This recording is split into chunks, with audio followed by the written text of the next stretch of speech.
সিগারেটের আগুনে পুড়ে ছাই হলো ৩০০-র বেশি গাড়ি। অবশ্য এতে কেউ হতাহত হয়নি। ভারতের দক্ষিণের শহর বেঙ্গালুরুতে হয় এই দুর্ঘটনাটি। যুদ্ধবিমানের মহড়া দেখতে আসা অতিথিদের গাড়ি রাখা হয়েছিল পার্কিং লটে।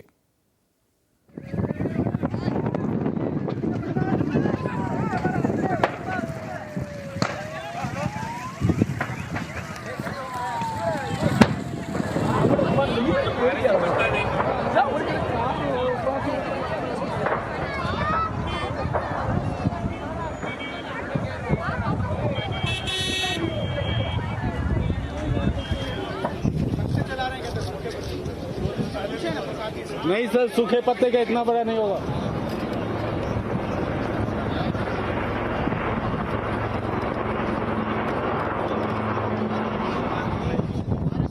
सर